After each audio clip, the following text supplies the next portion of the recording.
Without wasting much of your time, I'll hand it over to Nina, Shukti, and Matthew to introduce themselves. Over to you, Nina. Yes, to my side, good morning, everyone. So my name is Nina Bina David. I'm the country coordinator for International Youth Alliance for Family Planning in Tanzania, but I also sit as the youth focal point for Family Planning 2020, which is now transformed to Family Planning 2030. Thank you. Thank you, Nina. Shukti? Hello everyone, I'm Shukti and I'm 18 years old and I'm from India and I'm from the YP Foundation. So can't wait to get started on the session. Over to you, Audrey. Thank you, Shukti. Matthew? Hello, my name is Matthew Kusin. I work with IPPF based in Bangkok, and I'm a humanitarian program manager, mostly covering SRH programs within Asia. Thank you so much. Matthew is our co-facilitator and he'll be the one who'll be recording this session. So just to let you all know that this session is solely run by young people, so we should be very excited and let us all engage. And everyone, you can also send your name, your organization, your age in the chat box, because we don't have much time for us to all go around introducing ourselves. So you can just utilize the chat box for now as we run into the first chapter, because in this Southeast Asia group, we'll be focusing on chapter 1 and chapter 6. So over to you, Nina. You're the one who's doing chapter 1, right? Yes. So so through chapter 1, basically the chapter is really has really touched based on the unique needs and capacities and sexual reproductive health barriers facing different groups of adolescents, and how those factors are, in different settings, emergency settings to be precise. And with this, the chapter begins by explaining what are adolescents and what exactly does the toolkit, what is the age that the toolkit is made for, and whereby adolescents are between childhood and adulthood, and then that's where we begin, as adolescents, we begin puberty and transformation, from the dependency of our caregivers. And through this, we understand that the United Nations defines adolescent between the age of 10 to 19, and as well, this is the age that the toolkit focuses on. And also, the toolkit also explains or elaborates categories of adolescents, especially to how service providers share, or service providers have grouped adolescents into very young adolescents who are from age of 10 to 14, and older adolescents who are from age 15 to 19. And through the tool, we get to understand barriers that adolescents face, and the groups of adolescents that are of increased risk, which are very young adolescents, meaning the 10 to 14, where they face, that's the time where puberty begins. And if you all can remember, during the introduction, we were talking about a girl from Bidi settlement called Ilo, where she couldn't understand menstruation cycle, and no one was there to explain to her due to the taboos and but also the other group is orphaned adolescent, unaccompanied minors, or adolescent heads of households. This happens in different settings, and these adolescents are also on a big risk. The other group are adolescents at risk on sexual exploitation through transactional sex, and in so many cases we've seen in different settings that young people, or to be precise, adolescents, have faced numerous problems due to such scenarios. But the other group of adolescents that are on risk are married adolescents, and where I come from in Tanzania, that has been a problem for years now. Now that with especially during the time where we had lockdown during COVID-19. Many girls were out of school, and that gave reason for parents to, receive bride price and just, allow their adolescent girls to get married. The other group is pregnant adolescent and adolescent mothers, and it is very difficult, especially with the current context where adolescents in many settlements um, cannot get comprehensive information about, sexual health or reproductive health in such a way. And again, back to the story of Elo, where we see when she got pregnant, she began not knowing anything, but luckily, because service providers were able to reach to her, she was able to deliver safely. But the other group is adolescent with disabilities. They are adolescents with disability are at risk because of, the settlement itself and the taboos and the traditions that we live in, and how to really cater their needs.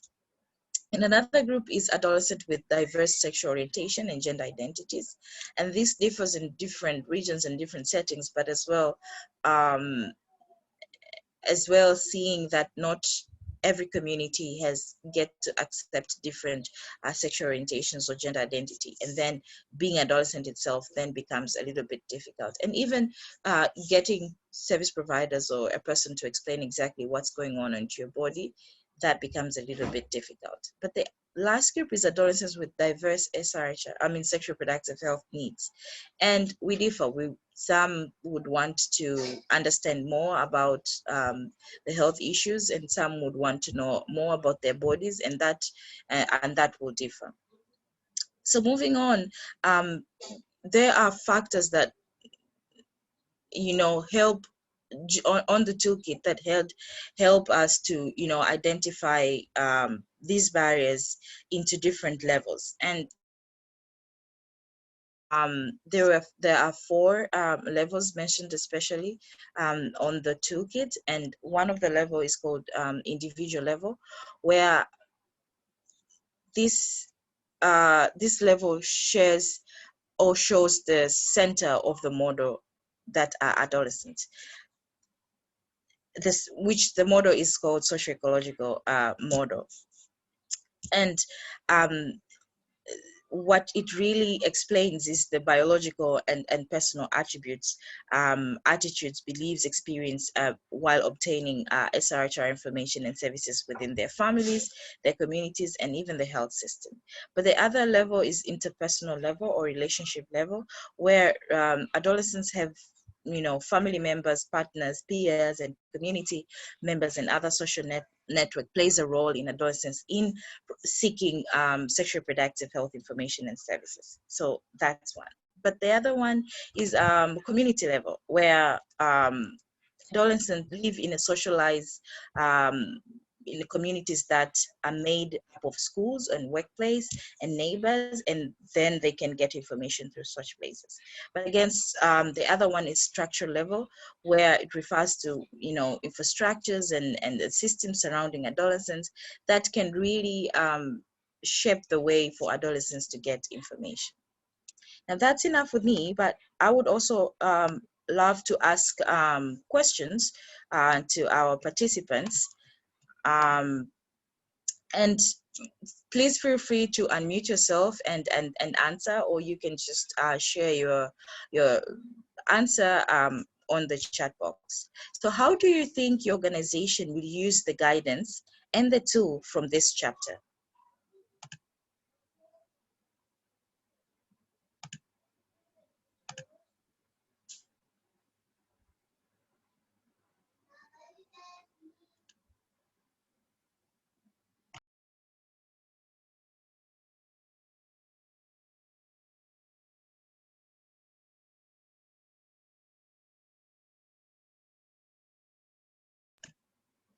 Well, I will Nina, go just to first. jump in a bit on that one.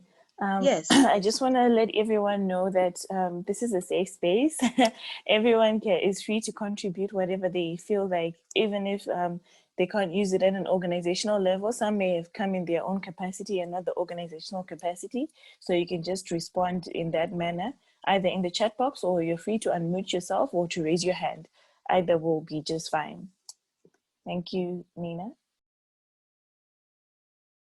Yes, thank you, Audrey. I am going to type the question on the chat box for, to easily get people going with the question. And then, so I would love to begin. How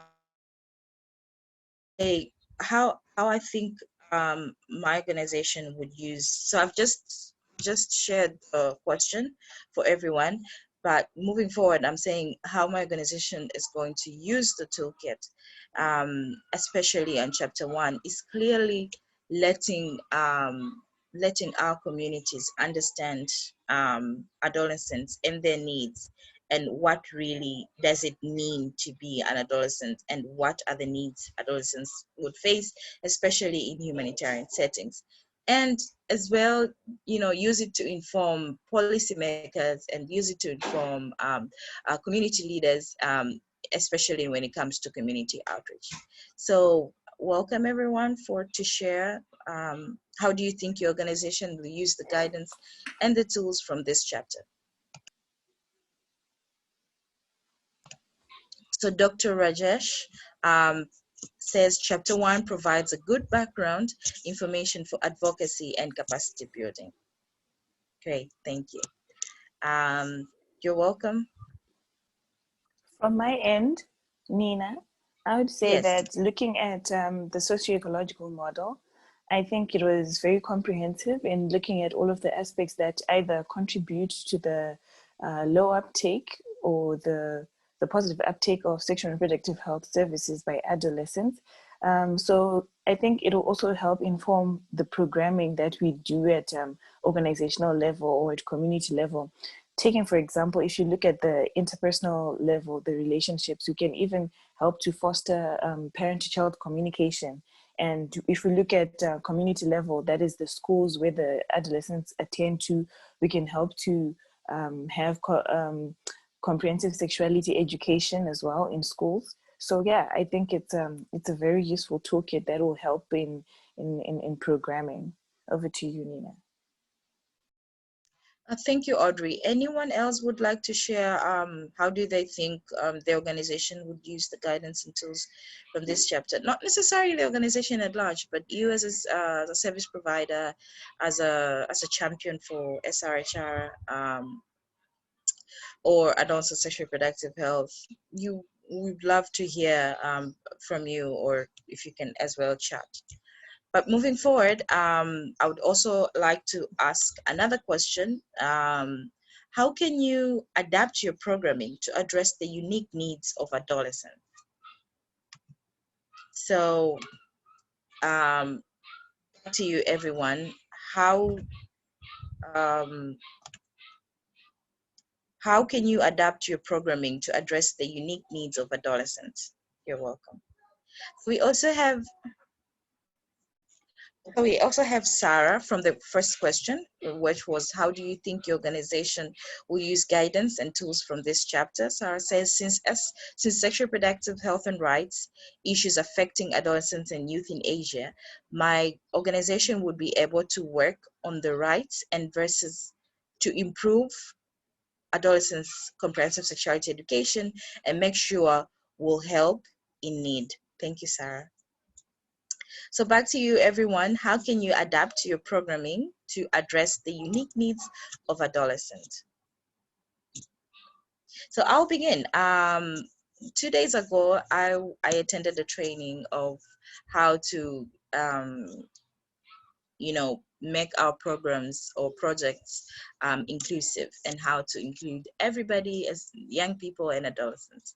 And one of the questions I was asked, it was, if you work in humanitarian settings, what do you consider first? And I mentioned adolescents and young people, but I was asked more, how do you group them, or how do you consider them? And I said boys and girls. And then I was asked more, and then the facilitator told me, there adolescents and young people with disability, and many more. And then that's when I told myself, maybe through this tool, through this toolkit, I can be able to, identify young people and be able to work closely or with adolescents and work closely to them, depending on their setting and depending on how and which settlement they are, and what needs they would need. Thank you. Anyone else? You're welcome.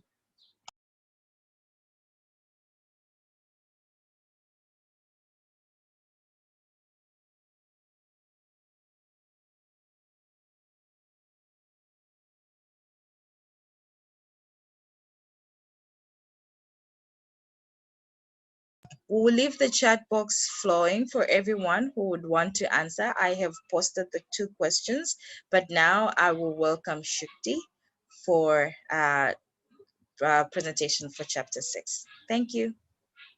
Thank you, Nina. That was a great presentation. So I'm going to be focusing on chapter 6, which is about ASRH services and interventions. So this chapter basically focuses on the 3 main aspects, that is adolescent-friendly services, training and capacity building of staff, and facility-based services. So let's start off with adolescent-friendly services. This main topic describes the 5 principles of adolescent-friendly services in a colorful table, and it includes examples and applications of these principles in humanitarian contexts. So just to go into a little detail about these 5 principles, we'll start with the first 3, which are accessible, acceptable, and appropriate, and the 2 E's, which are equitable and effective. To state an example from one of these 5 principles, point of service delivery ensures privacy, healthcare providers that are non-judgmental and considerate and relatable to adolescents. So this is an example from one of the 5 principles, and it is also an example of the acceptable principle. So we'll be focusing on a lot of aspects on providing proper healthcare to adolescents. And in this part, we're focusing about, the point of service delivery. I come from a region in India where it's so stigmatized to ask for sexual reproductive healthcare services, because there's so much of judgment towards adolescents and them having intercourse or getting provided with any of these kind of contraceptives. And I see so many of them facing difficulty in asking these service providers because they're worried about being judged. So this is one of the main concerns that people in my adolescents in my region face. And as an adolescent myself, I can totally understand their concern as well. So moving on to training and capacity building of the staff. This section provides training guidance and tools for building the capacity of SRH managers, in addition to materials for them to train service providers and community healthcare workers. So when we're talking about SRH coordinators and managers, the key focus is to aid them with understanding, so that their planning is adapted to the context and blended learning approaches are formulated as well. And then when we're talking about service providers, the focus is to make them understand on, the main domains of this, which is basic concepts of adolescent health, sexuality, and effective communication, and, getting them educated about the laws, policies, and quality standards, and clinical care for adolescents with a lot of special considerations as well. And when we're talking about community health services, health workers, there are a lot of things in the toolkit that explains their role as, providing and getting to know about the main requirements of adolescents. The toolkit explains it in detail, and I would encourage you all to go through that main section because it has a lot of guidance in training towards, SRH managers and the service providers and community health workers as well. And this section also provides guidance on conducting orientations for non-health staff to ensure holistic programming across all humanitarian sectors. When we're talking about non-health staff, they could be, receptionists in, like healthcare places where, a lot of people are always, judging you, or like, there's a lot of stigma. So, providing them a little guidance on being acceptable to all these things is also a part of the toolkit and the training and capacity building chapter. So moving on to facility-based services, this part discusses all of the SRH services available to adolescents at the health facility, as well as, in non-institutionalized places. When we're talking about a health facility, we immediately think of, these typical institutional based centers. But here we're also talking about mobile health units, telemedicine, and other outreach methods as well, and self-care as well. So we're delving into the non-typical institutionalized places and going deeper into, mobile health units and telemedicine, which has become such a big, like people are getting educated about telemedicine as well. And I've seen a lot of my own peers involving in this sector and having more discussions about it. And it also, the major tool is included in this section, and it is the ASRH Health Facility Checklist, which can be used to assess how responsive the facility is to adolescents' needs.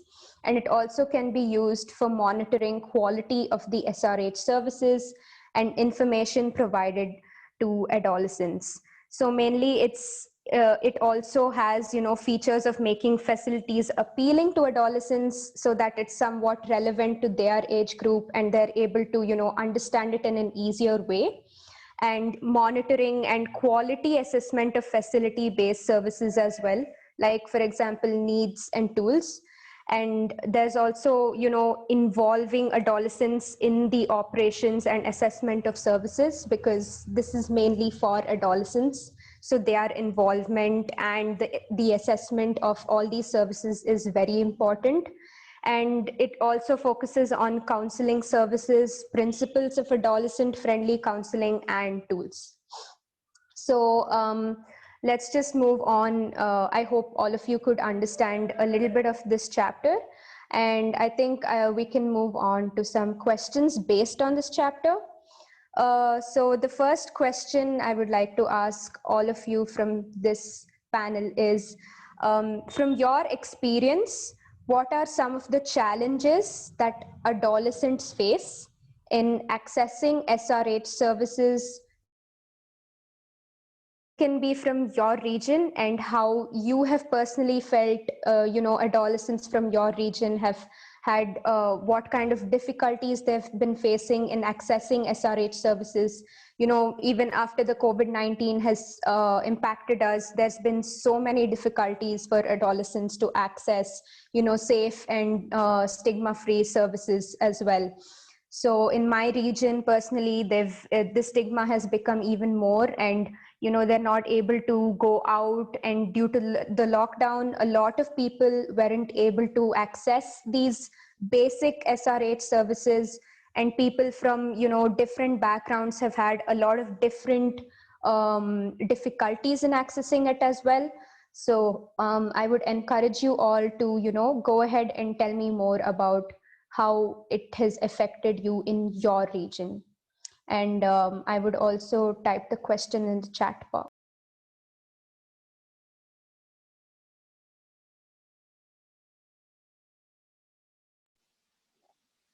While Shukti types in the question in the chat box, let me just read out some of the contributions that were made for the previous chapter.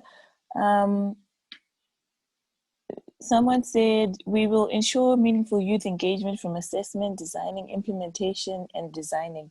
Adolescents will be consulted in their needs, program design, let them engage in project activities with shared decision-making power. Youth will also involve providing feedback, They will be viewed as decision maker, equal partners in our programming. And also, we will integrate with different sectors, that is multi-sector, collaborate with duty bearers. Shukti has just typed in the question. I'll read it again. From your experience, what are some of the challenges that adolescents face in accessing SRH services during a crisis?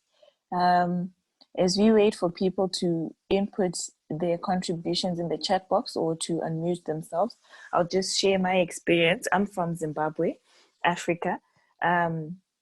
During the lockdown that was caused by the COVID-19, we're currently in a lockdown as well. Young people were not able to and still aren't able to access sexual reproductive health services such as contraception, as well as abortion services. This has led to many unplanned, unintended early teenage pregnancies, which means that even when they go back to school, when everything is back to normal, some of them will end up dropping out of school. So over to you. We're left with 12 minutes, guys. Let's just type in our contributions or to say what we want to say. Over back to you, Shukti. Yeah, I completely agree, Audrey. And we've received a few responses in the chat box as well. Stigma, not knowing that they can or need to receive such care, long distances to health facilities, which I completely agree. I think all the problems across, all regions are somewhat similar when it comes to stigma and, accessing healthcare. And yeah, traditional norms, conflict situations, internet accessibility, and also social stigma and discrimination based on age, marital status, and gender, financial barriers to access services, and movement restriction. Someone said it in the chat box. Yeah, I completely agree. And there's a lot of financial barriers to access SRH services, even from my region as well, because it's not always affordable. And there's also been a lot of movement restriction because of the lockdown too. And someone says that, there's school closure, poor educational accessibility, unemployment that results in poor income, and movement again. And movement restriction and unequal distribution of domestic work. I mean, I completely agree about the school closure too, because I had a complete lockdown and I couldn't go to school. And, a lot of people aren't, educated about SRH needs because schools are still hesitant to tell the students about it. And, they're so stigmatized while explaining such chapters to children as well.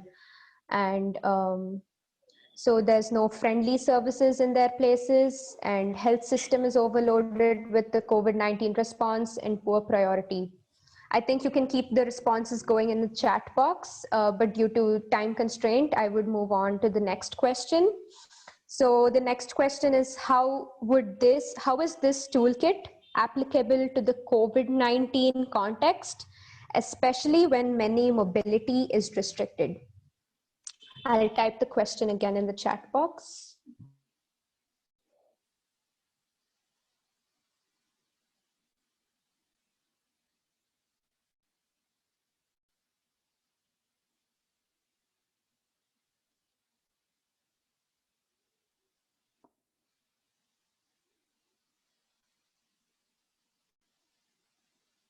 Okay, we just had a contribution saying someone never heard about adolescent sexual and reproductive health and also not accessible in remote areas. And this is so true. Shruti just posted the question, how is this toolkit applicable to the COVID-19 context, especially when mobility is restricted? Yeah. So let's just quickly type in because we're running out of time. And yeah, back to you, Shruti. Yeah, I completely agree about the point where some people have never heard about ASRH, because even I wasn't familiar with it until I joined, my organization, and then I slowly started learning about it, and I was completely unaware about all the healthcare services that we can access, but the stigma would never let us access it. So I mean, now that I know about it, and I'm very much aware about it, and I hope a lot of other adolescents can know about it as well. Someone says, Henry from UNFPA says, there's difficulty to access remote services due to small housings in post-crisis IDP camps, and also to access mobile outreach programs within the camp due to fear of letting the other camp residents know. I think this is a very, very good answer because it's coming from a personal space and from your particular region. And I'm sure it would, a lot of people would be able to understand and, be aware of how this has impacted a lot of regions specifically. And someone also says, Nanda says that I'm a medical doctor of mobile team providing health services, including ASRH services to adolescents in North Shan State, Myanmar. Challenges that adolescents face in accessing SRH services during crisis is mainly now due to COVID-19 because there is lockdown and we cannot go to give services first. Also, due to local context, there are sometimes big conflict issues between different ethnicity armed groups. And this is also a big problem. Even though we want to do mobile clinic operations, the village elders from those affected area are afraid to accept to open mobile clinic in their area. So we're getting a lot of personal perspectives because I've personally never heard of such challenges since now. I've only heard of the things that my age group are facing from my region, and it's so nice to hear about the diversity. And it's also equally sad that there are so many difficulties that a lot of people are facing. And I hope the toolkit would be able to, provide a little context and provide a lot of information as well.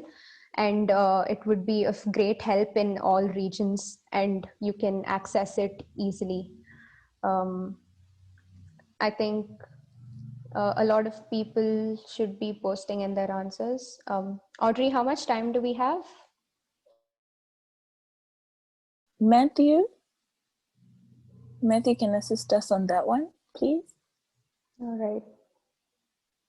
I think you have about 5 minutes left. Okay. All right.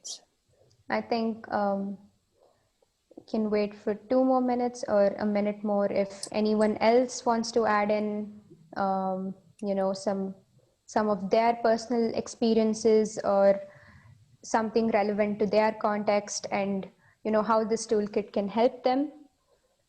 You can also unmute your microphone and speak about it, or you can type it in the chat box.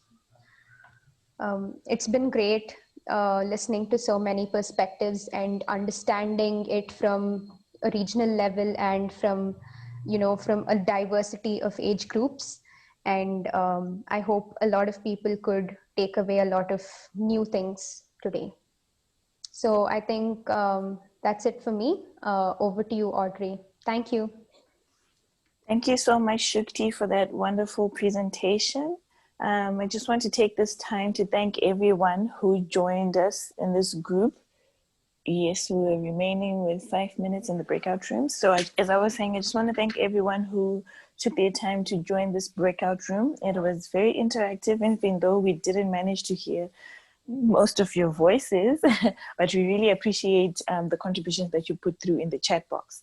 So if there's anyone who'd like to say anything or something, Nina, do you want to say something? From me, I just want to say thank you so much. For those that were not able to be in this group or to even attend the launch, there'll be a recording, as I told you before, that Matthew is recording it. So the whole launch will be recorded and it'll be shared with everyone who missed the launch. Nina, anything? Not really. Thank you everyone for joining. we are happy that you were able to join with different time zones, but we hope the toolkit will bring so much changes, and especially so when we were doing the launch on 25th, I remember Chandra insisted that and advised everyone to, you know, record these stories that we after using the tool, what really happened, and share, and then that becomes another way of us all learning together on how to best use the tool. So thank you. Back to you, Audrey. Thank you, Nina. Just another quick one. Please don't exit the launch. We'll be going back into the main group so that we can hear the summaries from everyone, from every other group, as we had been told before that there are 8 different groups that were attending to all of the chapters in the toolkit. So please don't exit the meeting as yet. Let's just wait for us to go back into the main group. Over to you, Matthew. Do you have anything you'd like to share? No, I think we just have maybe 1 or 2 final comments in the chat. I can read it out if you would like. Okay. Yeah, so I think we have Nanda Win from Myanmar, who's mentioned that she's working in northern Shan State in Myanmar, and there's some challenges in accessing SRH services due to the lockdown, and people can't go because of the lockdown, and plus there's some issues with conflict issues with different armed groups, and that this is a big problem for them. And so that this toolkit will be really helpful. Yeah.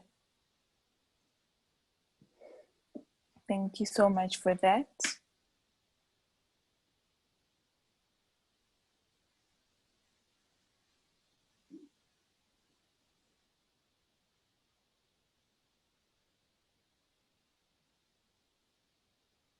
So I will share this recording with Katie, and I think she'll send it out later on with all of the other recordings from the other breakout groups. Okay, perfect. That'll be great. So I think we're left with just 2 minutes for us to go back into the main group so that we'll be able to share the summaries of what we were all discussing in our breakout sessions. So please just bear with us.